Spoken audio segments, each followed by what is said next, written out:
These are the makings of you. It is true. The makings of you.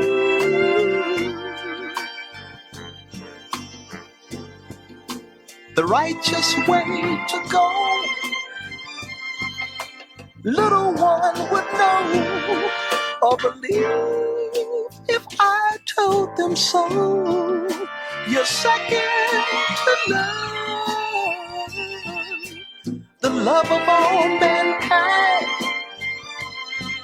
should reflect some sign of these words I've tried to recite. They are close but not quite, almost impossible to do, reciting the makings of you.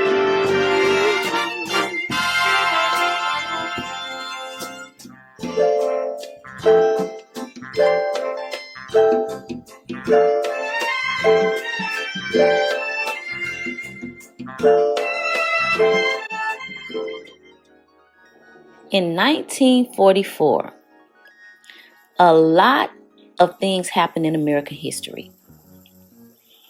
One fact is that the first automatic digital calculator was invented by IBM, called the Mark I. The cost of a new house during that time was $3,450. Imagine that. Cost of eggs was 55 cents. Minimum wage was $3.53. Another fact, which a lot of people don't know this, is Jackie Robinson refused to go to the back of the bus because he was in uniform. Another thing that happened that may not have been dictated or notated in America history, but most definitely is in the books for the history of the Burgess-Clark legacy, is the birth of Gwendolyn Marie Burgess-Anderson on February the 11th, 1944. Gwendolyn was born to Morris Burgess Sr. and Ollie Bell Clark Burgess in Eudora, Arkansas. Eudora is a very small town in the southeast part of Arkansas, right before you cross over the border into Louisiana and into Mississippi. It's known to be the catfish capital, and it's also the home of the mighty, mighty Badgers. Eudora is the most impoverished county in the state of Arkansas, but so many great people, so much great character was developed in that place. Her father was a worker at the Compressed. He was drafted to the military during World War II, where during the holding period, he learned to be a barber. Once the war was ended and he came back to Eudora was when he pursued his career as an entrepreneur from the skill that was developed in the military. He ran a local barber shop that was actually in the yard of the home that him and Ollie shared, and gave so much to the community just through the service that he provided. Ollie also was an entrepreneur. She ran a small store on her back porch, and she served so many children and so many families with the services that she provided in that small town because commodities were pretty scarce. But both of them were loved by so many, and they gave so much through their lives here on earth. In their union, they gave life to 8 beautiful children. We have Morris Burgess, known as Nip. We have Frank Burgess, sometimes called Frank D. We had Dorothy Jean. She's known by the name Jean. We had Robert, which is also called Bob. Charles. You had Gwen, which had several names, which we'll touch on those later. Eddie Joe, sometimes called JoJo. And the baby of the crew was Kirby, which if you ever met Kirby, you will understand why sometimes he was called Cooter Head, because he has a cooter head. Gwendolyn was educated in the Eudora school system. She attended G.C. Johns Elementary.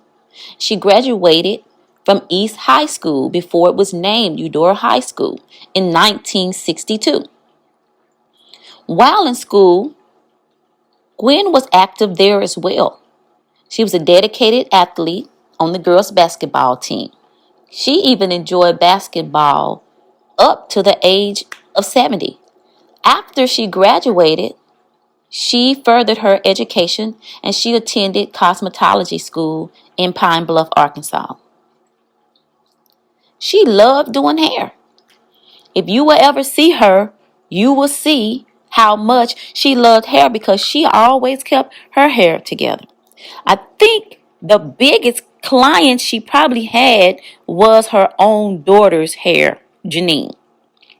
Janine had long hair, long as a mane on a horse.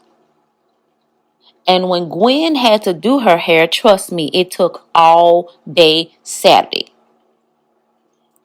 So that was her biggest client because it was most definitely a strenuous task. But she enjoyed those moments, making sure that her baby girl was always looking great. In 1963, she gave birth to her oldest child, Roderick. Roderick had the opportunity growing up to experience Morris, her father. He taught Rod all types of things.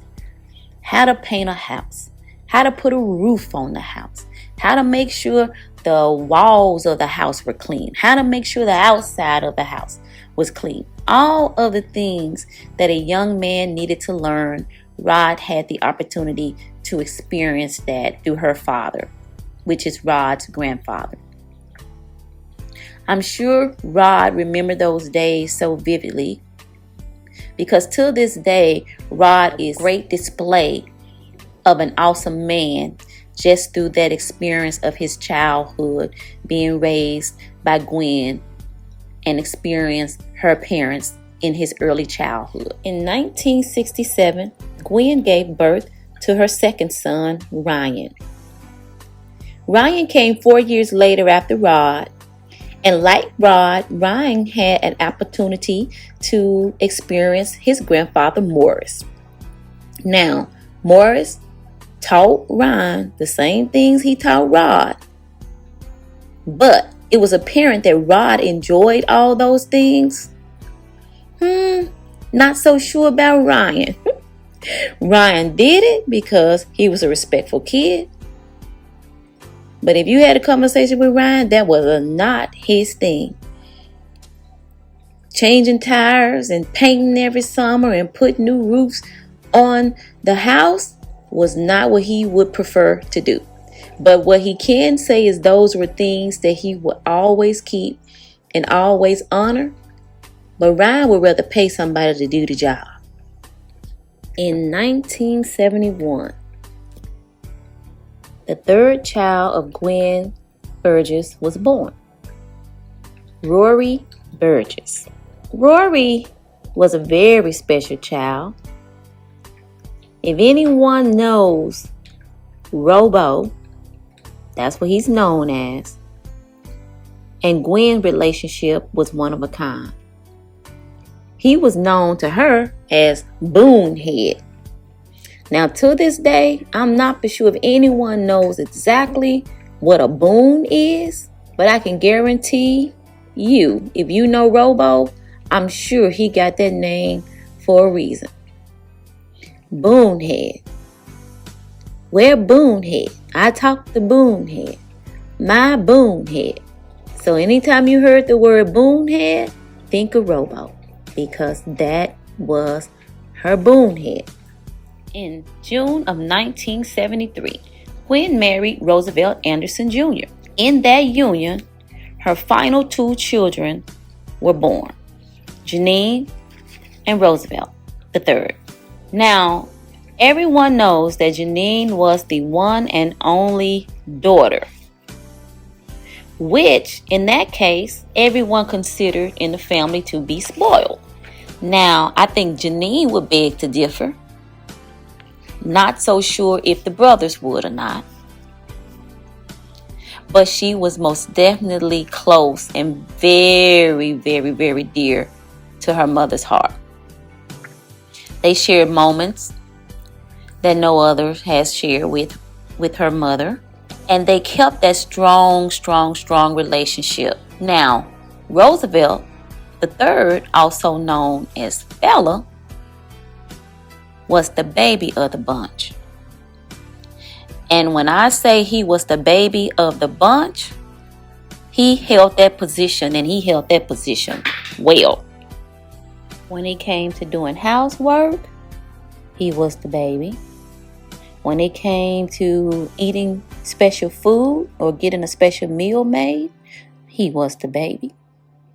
When it came to what time he should go to bed, he was the baby. Oh boy, he knew how to hold the baby boy position down. She pursued several endeavors during her working career. In her earlier years, she worked at the garment factory in Eudora, Arkansas, but none of her careers gave her more pleasure than working with children. That was most definitely a passion of hers, and she most definitely fulfilled several positions in the educational paraprofessional arena. She served in the Eudora public schools. In most of these careers, she worked as a secretary at Ross Van Ness. She also later worked in early childhood education as an interventionist with the Hippie program in Southeast Arkansas. She loved helping little ones learn and gave her so much joy to help children be prepared and help parents prepare their children to begin grade school. She was so close with so many parents and so many children. She always kept relationships with those children, watched them grow, watched them turn into an adult, and those things gave her so much happiness. She also volunteered as an assistant coach for the junior high cheerleading squad when Janine served there for a few years as captain or co-captain doing her cheering. Gwen remarried in 1995 Mr. Thornton Green Jr. of Lake Providence, Louisiana. They had a very strong bond, but unfortunately, Thornton preceded her in death just 6 months after their union. She gave her life to Christ at a very early age, and she joined Jericho Missionary Baptist Church, where she served all the way to the day that she passed. She was an active member in the church. If anyone knows her, she loved to sing. So she was part of the choir, where even now and again, she would lead a few songs or so. But one of the biggest things she loved about serving in the choir was the time she spent with the choir members. In her earlier years, she actually served as the president. But just to still be active and participate in current day was part of the things that she loved to do. She loved to call her children on those days that she had the opportunity to sing in church and lead a song. And one of her favorite remarks was, "Guess what? I led a song today. Guess what? I'm going to lead a song in church next week." She loved those moments. And she was known by so many names. Some call her Mama Gwen just because she had the nurturing spirit. Gwemmy, Gwen Baby, Grimps, Snooze, Gwendolyn, because a lot of her life she thought her name was Gwendolyn. So if you know her and she introduced herself as Gwendolyn, she articulates it to the bone. But one of the names that a lot of people knew her by was Bleed. She had so many close people to her that they all had different names that they knew her by. And even sometimes Posse. I cannot wrap my mind around where these names came from. Maybe we might not want to know where they came from. But she had specific names to meet her relationship with those who love her. She also had two people very special to her that she gave names to. And she called them her favorites. She had a favorite cousin on her mom's side, which we all know by Cleo. And she had a favorite cousin on her dad's side, which name was Sheila. And these were people she talked to on a daily basis. I mean, daily basis. Because if anyone knows Gwen, she was a people person and she lived for the moments that she can share with others, whether it was to make them laugh, which most of the time it was to make them laugh, or just be a listening ear to them. Another special person was Denise, which she called Bleed, which helped her on a daily basis, running errands for her, taking her to pick up her medicine, or even sometimes just going out and having lunch together in Eudora. Gwen was very fun, outgoing, free-spirited, joyful woman. She loved to make people laugh, and she loved to light up a place. She was most definitely known as the life of the party. She truly loved her family, but she especially loved spending time with her grandchildren. Gwen was the grandmother of 13 beautiful grandchildren: Braylon, Kenneth, Jacoby, Landon, Serenity, Roriana, Acacia, Chesney, Najee, Sarah, Allison, Ryan, and the newest, Roman. She also has one great-grand, Blaze, and she has a great-granddaughter who will grace this world in just a few days. She loved her grandchildren more than life itself, and if you were close to her, you will most definitely know that.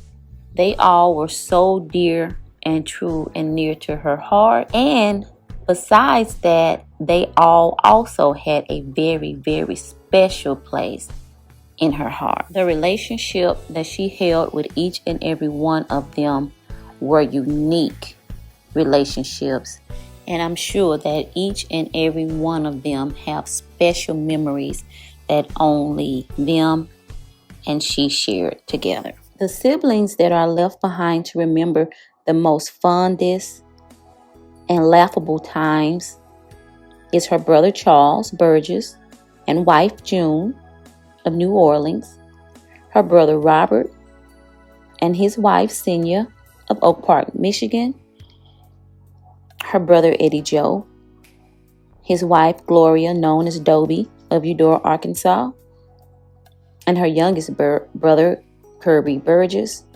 wife Shirley of Las Vegas, Nevada.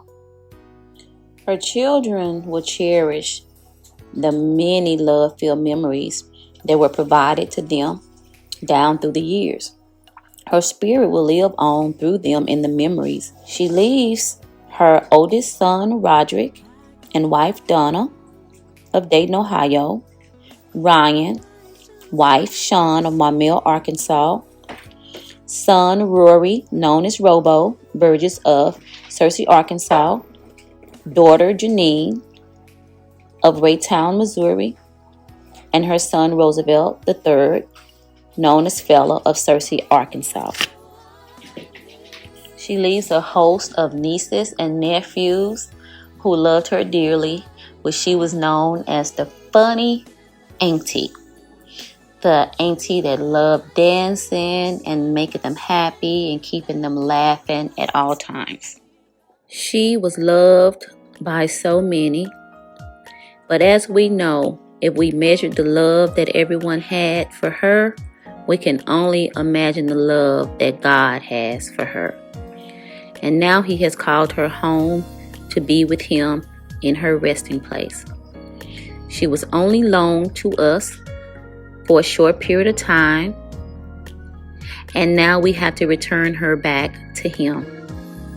We have long memories, laughter, and nothing but fun memories to hold on to. We can thank her so much for being a good steward over the children, over her friends, over her grandchildren, over everyone whose lives she's touched. We're sure that God is well pleased with the footsteps and the marks that she made on this earth. May her soul and spirit rest in peace in the heavenly bosom of our Lord. I'm home.